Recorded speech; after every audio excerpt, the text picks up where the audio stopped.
Hey guys, and welcome to another episode in a video series presented and funded by KupoCon, where I'll be exploring the Final Fantasy VII compilation lore and Easter eggs that appear in the remake. I'm MJ Gallagher, author of The Nibelheim Incident, an award-winning novel and audiobook also produced by KupoCon, as well as my latest release, Norse Myths That Inspired Final Fantasy VII. The purpose of this series is to discuss a lot of the detail hidden within the remake, and to provide a broader understanding for new and veteran fans alike. In the last episode, I examined the trivia and lore surrounding the side quests of Chapter 14, itself titled In Search of Hope. This time around, I'll be tackling the continuation of the story, with some bonus content at the end relating to Kazushige Nojima's new novella, Traces of Two Pasts. The video will inherently include spoilers for this section of the game, but anything beyond Chapter 14 is minimal and mainly speculation. However, as always, if you're not familiar with the original Final Fantasy VII, there will very likely be heavy spoilers. And if you're new to the channel, please don't forget to subscribe and hit that notification bell. With no better option in their quest to find a way to Midgar's plate, the party follows Tifa's suggestion that they seek information from Don Corneo in Wall Market. When Cloud and Aerith had first attended the Mafia boss's mansion the previous night, the entrance had been well guarded by his henchmen. In the wake of the Sector 7 collapse, however, the place seems abandoned. Fans of the original game may recall revisiting the estate in the corresponding section, only to find Koch tied up in the basement. Some players might have missed this, but Remake's developers made sure to keep the scene in. If you descend to the dungeon room Cloud, Tifa and Aerith had been kept in earlier, Koch is bound to one of the devices. The Colosseum commentator confirms he was left there by Shinra jerks and accused of leaking information, which relates back to my previous episode and how some Wall Market locals witnessed a squad from the company's public security corps storm the manor. What's new to Remake, of course, is that the party finds Leslie snooping around Don Corneo's office. We met Leslie Kyle back in Chapter 9, a young man high in the Mafia chain of command, who goes on to bring Tifa and Aerith their gear so they can properly confront the Don. I spoke a little bit about the character's background during my Chapter 9 video trilogy, highlighting that he features in the official novel The Kids Are Alright, also authored by Kazushige Nojima. The book is set shortly before the events of Advent Children. Leslie works for Mirai's investigative services alongside main characters Evan Townsend and Kyrie Kanan, the latter of whom I discussed at length in the second part of my Chapter 14 breakdown. Leslie is described as smart, well-read and a bit of a wise-ass, but he can be dangerous when he needs to be, and principled too. It should be noted that Mirai's investigation team often hold meetings or social calls at the new 7th Heaven in Edge, so they are all fairly well acquainted with Tifa by then. The book also mentions that Leslie and Kyrie go way back, which might be an allusion to this time period, and therefore explain how Kyrie managed to steal Corneo's secret stash key that I spoke about in the last episode. Anyway, Leslie agrees to help the group get topside, but his price is that they accompany him through the sewers to Corneo's hideout, where he intends to kill the Mafia boss. The hidden trapdoor confirms how Corneo eluded the Shinra troops sent to capture him, a detail that was omitted from the original Final Fantasy VII. And on the subject of details, Leslie goes on to remark that prior to Cloud, Tifa and Aerith, nobody had ever escaped the sewers after being dropped through the trapdoor. Before we move on, there are a couple of things I want to point out in the bedroom. The first is that Corneo appears to be a fan of karaoke, as can be seen from the machine here. It serves no real purpose lore-wise, but it might be a meta joke. As I've discussed extensively in previous episodes, Corneo is obsessed with Wutai culture, which is in turn based mainly on real-world Japanese and Chinese cultures. Karaoke is now a popular form of entertainment around the globe, but it originated from Japan in the 1960s. However, this is where things take a bit more of a serious note. You may recall from the third video in my Chapter 9 trilogy that I highlighted Don Corneo taking photographs of Cloud in this bedroom was quite significant. To refresh your memory, during The Kids Are Alright, Cloud sends Evan to the mansion to buy fuel for his car. It may come as a surprise to some fans that Corneo is still alive post-Meteor Fall, having been knocked off a cliff in Wutai by Reno of the Turks during the old game. The Don is wheelchair bound by this time and tells Evan that meeting Cloud was the beginning of his downfall. It's then revealed that Corneo is in possession of photographs of countless women, all taken by cameras in this room. As would be expected of such a sleazeball, he keeps them as blackmail. Among them is a picture of Cloud, Tifa and Aerith, and another of Leslie's fiancée, whose name is Meryl. We'll come back to the relevance of this shortly. One of the first things that becomes apparent after entering the sewers is that the collapse of the Sector 7 plate has caused some structural damage down here. This helps to keep the devastation in the player's mind, but also freshens things up a little bit by opening new passages.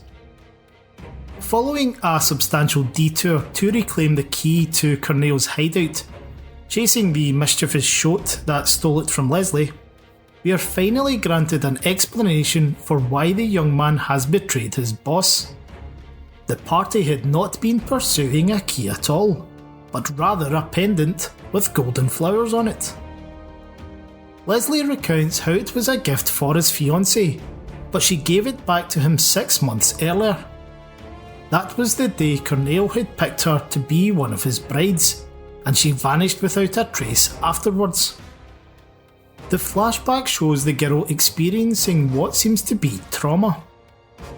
Leslie is seeking revenge on Corneo for what he did to Meryl, hoping that it will bring him closure.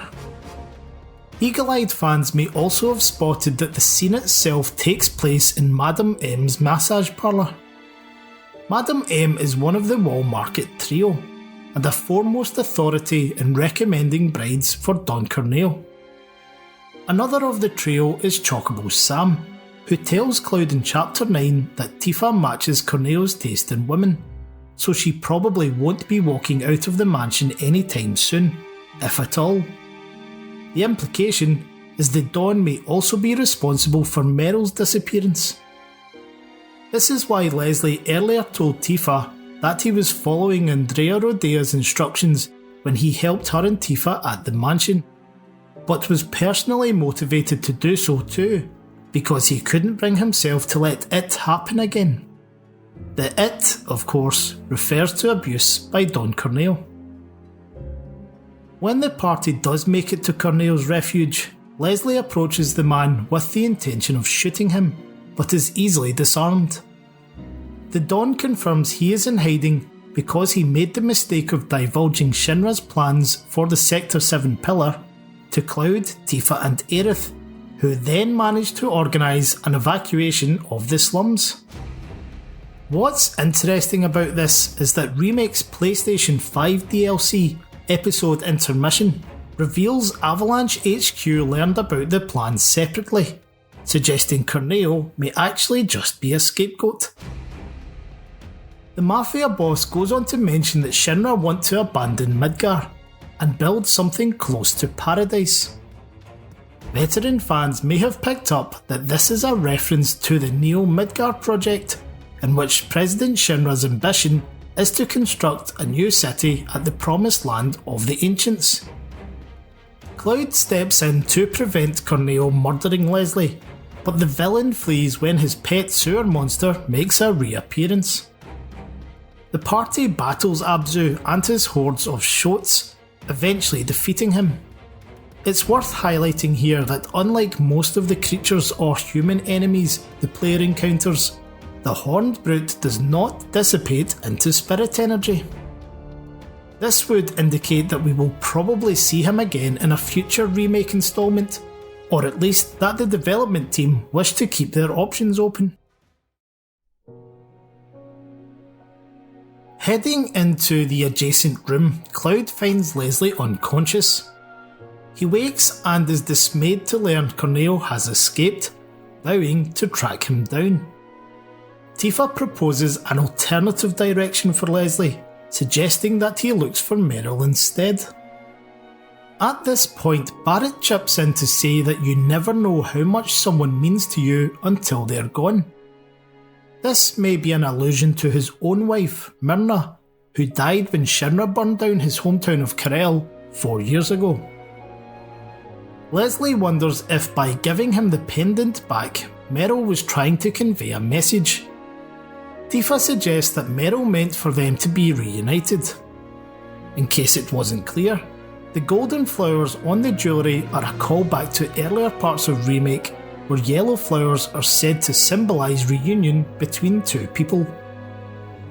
For those who have not read the novel, The Kids Are Alright provides some more detail on the eventual outcome of Leslie's search. He does find Meryl, and the two move in together somewhere in the slums. Evan describes their house as being covered with flowery decor, such as wallpaper and teacups, likely a secondary connection with the pendant. During the time period of the book, Meryl is pregnant. Though Leslie doesn't explain why to Evan, the very mention of Don Corneo's name in her presence brings back trauma. Evan later tells his colleague about the photograph of Meryl that Corneo has in his possession, as I touched on earlier in the video, and Leslie remarks that he knew he would have to settle the score with the Don and his men someday. He does so by going back to Corneo under the pretense of working for him again, starting a fire in the mansion to destroy the photographs, and then stealing some automatic rifles to protect himself. In yet another reference to earlier chapters, Leslie provides the group with grappling guns to help them climb over the wall to Sector 7 and ascend the ruins to the plate. If the player has completed all the side quests in the chapter, they will additionally find a letter from the guardian angel of the slums, Mireille herself, on the trail nearby. The note thanks Cloud for using his skills as a merc to help the people of the Undercity. It's a nice touch, especially for veteran fans who may recall the secret Zack flashback in the original Final Fantasy VII. En route to Midgar, Zack tells Cloud he plans to become a mercenary when he returns to the city, taking on boring and dangerous jobs alike. Comforting his Mako-poisoned friend, the ex-soldier goes on to propose that Cloud becomes a mercenary too. Before the party scales the wall, Barrett and Tifa pay Cloud some backhanded compliments about this. Tifa says that deep down he's actually a pretty nice guy, but she didn't see it when they were kids. This is a reference to Cloud always getting into fights when they were growing up in Nibelheim. As it happens, that side of his character was a reaction to being blamed for Tifa's fall on Mount Nibel. More detail on that is provided in Kazushige Nojima's latest novel, Traces of Two Pasts, which I'll come back to in a later video. Speaking of Traces of Two Pasts, I'd like to end this episode by discussing a few pieces of cool trivia that appeared in the half of the book that recounts Aerith's childhood. The unofficial translation I read came from Twitter user iStanley, so I'd like to extend an enormous thank you to him for what he's done for the community. Please note this section will contain some spoilers for traces of two pasts. So, my first point concerns Elmira's brooms. In the novel, Aerith describes how her adoptive mother loves to clean and had many brushes and mops around the house when she was a kid. This ties into Tetsuya Nomura's original character artwork for Final Fantasy VII, which literally has Elmira holding a broom.